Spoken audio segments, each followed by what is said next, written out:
Hello दोस्तों, स्वागत है आप सभी का एक बार फिर से मेरे यूट्यूब चैनल जीनियस एकेडमी पर।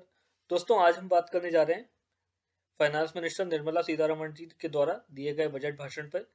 क्या महंगा हुआ, क्या सस्ता हुआ, ये बजट किस तरह का था, टैक्सेशन के बारे में क्या चेंजेस हैं, और इस बजट के बारे में हम डिटेल में डिस्कशन करेंगे। लेकिन पहले एक बार कुछ खास बातें जो इस बजट से जुड़ी हैं। बजट 2022 इंडिया की एक नज़र में जानिए बड़ी बातें।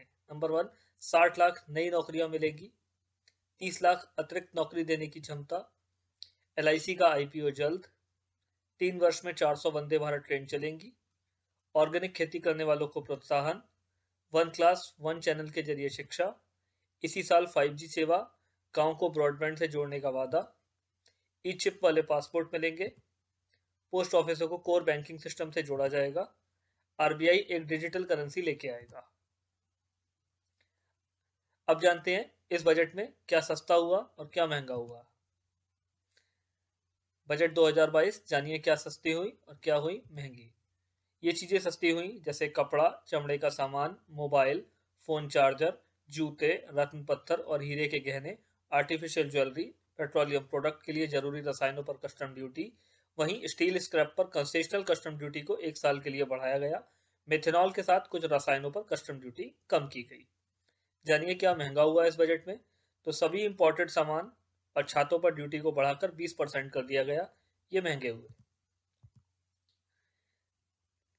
फाइनेंस मिनिस्टर निर्मला सीतारमण ने आज जो बजट पेश किया वो एक ग्रोथ ओरिएंटेड बजट था, जिसके 4 पिलर हैं। Number 1 productivity, number 2 climate action, number 3 financing and investment, and number 4 PM गति शक्ति प्लान।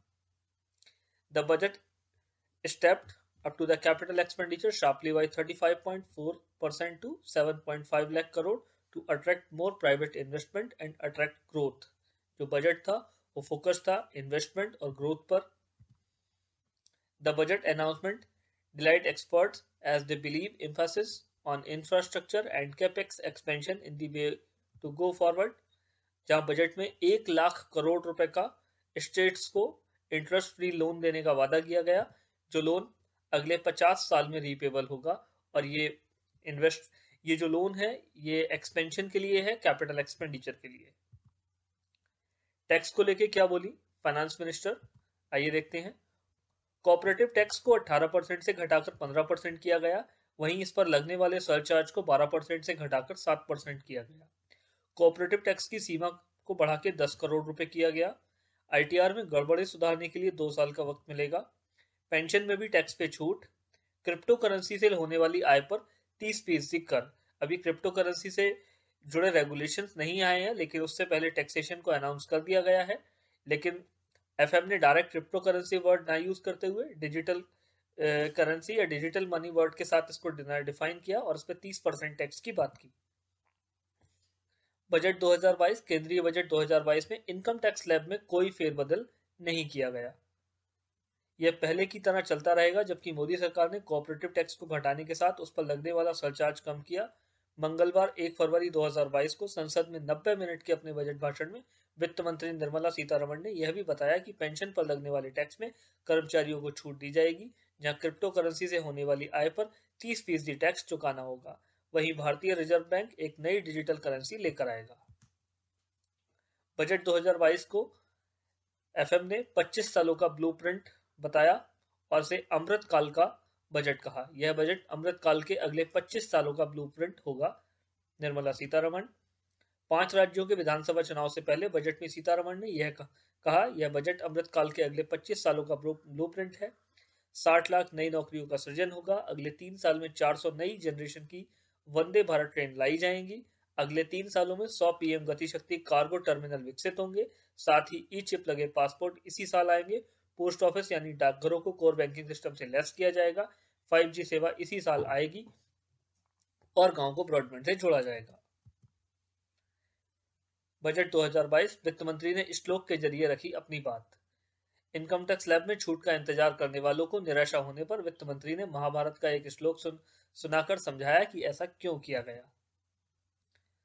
FM ने बताया 25,000 किलोमीटर राजमार्गों का होगा निर्माण। वित्त मंत्री निर्मला सीतारमण ने मंगलवार को कहा कि वर्ष 2022-23 के लिए राष्ट्रीय राजमार्ग की लंबाई इसमें 25,000 किलोमीटर का विस्तार किया जाएगा और राष्ट्रीय रोपवे विकास कार्यक्रम को सार्वजनिक निजी साझेदारी माध्यम से क्रियान्वित किया जाएगा। सीतारमण ने संसद में वित्त वर्ष 2022-23 का बजट पेश करते हुए कहा कि राष्ट्रीय राजमार्गों के विस्तार के लिए सरकार प्रतिबद्ध है और आगामी वित्त वर्ष में करीब 25,000 किलोमीटर राजमार्ग को जोड़ने का लक्ष्य रखा गया है। ECLGS मार्च 2023 तक बढ़ाई जाएगी। केंद्रीय वित्त मंत्री निर्मला सीतारमण ने आपात ऋण सुविधा गारंटी योजना को मार्च 2023 तक बढ़ाने की घोषणा की है। सीतारमण ने मंगलवार को आम बजट पेश करते हुए यह कहा कि योजना के तहत गारंटी कवर को 50,000 रुपए से बढ़ाकर 5 लाख करोड़ रुपए किया जाएगा।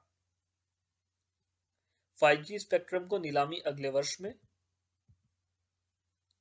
एनिमेशन, गेमिंग व कॉमिक को बढ़ावा देने को टास्क फोर्स बनेगा। वित्त मंत्री निर्मला सीतारमण ने मंगलवार को कहा कि एनिमेशन, दृश्य प्रभावों, गेमिंग और कॉमिक को बढ़ावा देने के लिए एक कार्यबल का गठन किया जाएगा जो बाजारों और वैश्विक मांग के लिए मार्ग सुझाएगा।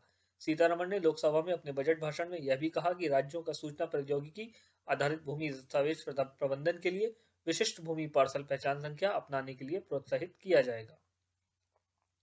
ई व्हीकल स्टेशनों पर बैटरियां बदलने की आएगी नीति। वित्त मंत्री निर्मला सीतारमण ने मंगलवार को अपने बजट भाषण में इलेक्ट्रॉनिक वाहनों की चार्जिंग स्टेशन पर बैटरियां बदलने की सुविधा देने के बारे में एक नीति लाने का प्रस्ताव रखा। सीतारमण ने संसद में वित्त वर्ष 2022-23 का बजट पेश करते हुए कहा कि इलेक्ट्रिक वाहन चार्जिंग स्टेशनों पर बैटरियां बदलने की सुविधा देने की तैयारी है। इसके लिए एक समुचित नीति लाई जाएगी। सेवा, कृषि और चिकित्सा के क्षेत्र हमारी प्राचीन अर्थव्यवस्था की रीढ़। इसी बीच केंद्रीय मंत्री प्रहलाद पटेल ने बताया कि सेवा, कृषि और चिकित्सा के क्षेत्र हमारी प्राचीन अर्थव्यवस्था की रीढ़ है और इन्हें नए सिरे से इस बजट में परिभाषित किया गया है। आने वाली नई चुनौतियों के लिए इस बजट में समाधान दिया गया है। इनकम टैक्स में कोई फेरबदल नहीं किया गया। वित्त मंत्री निर्मला सीतारमण ने मंगलवार को बजट 2022 में इनकम टैक्स स्लैब में कोई बदलाव नहीं किया। केंद्र क्षेत्र में आयात में कटौती करने के लिए प्रतिबद्ध। वित्त मंत्री निर्मला सीतारमण ने मंगलवार को कहा कि सरकार रक्षा क्षेत्र में आयात को घटाने और आत्मनिर्भरता को बढ़ाने के लिए प्रतिबद्ध है। वित्त मंत्री निर्मला सीतारमण ने वर्ष 2022-23 के आम बजट को पेश करते हुए लोकसभा में यह बात कही। उन्होंने कहा कि रक्षा क्षेत्र के लिए 68% पूंजी को स्थानीय उद्योग के लिए आवंटित किया जाएगा। ATF के दाम 8.5% बढ़े। रिकॉर्ड स्तर पर विमान ईंधन की कीमतें। विमान ईंधन ATF की कीमतों में 8.5% की भारी बढ़ोतरी की गई है। इसमें देश भर में ATF के दाम रिकॉर्ड स्तर पर पहुंच गए हैं। अंतर्राष्ट्रीय स्तर पर कच्चे तेल की कीमतों में बढ़ोतरी के बीच ATF के दाम बढ़ाए गए हैं। जहां जेट ईंधन के दाम एक महीने में 30वीं बार बढ़ाए गए हैं, वहीं पेट्रोल और डीजल कीमतों में रिकॉर्ड 88 दिन से कोई बढ़ोतरी नहीं हुई है। कोर बैंकिंग के दायरे में आएंगे डाकघर। केंद्रीय वित्त मंत्री निर्मला सीतारमण ने वित्तीय वर्ष 22-23 के लिए बजट पेश करते हुए कहा कि सरकार सभी डाकघरों की शाखाओं को कोर बैंकिंग सिस्टम नेटवर्क में लेकर आएगी। 3 साल में आएंगी 400 नई वंदे भारत ट्रेनें। बजट में सरकार ने अगले 3 सालों में 400 नई जनरेशन की वंदे भारत ट्रेन चलाने की घोषणा की है। मंगलवार को संसद में बजट पेश करते हुए वित्त मंत्री निर्मला सीतारमण। तो ये थी बजट से जुड़ी हुई कुछ इंपॉर्टेंट बातें जो हमने आपके साथ शेयर की। उम्मीद करता हूँ वीडियो आपको पसंद आया होगा। वीडियो आपको पसंद आया हो तो चैनल को सब्सक्राइब करें, वीडियो को लाइक करें। Thank you.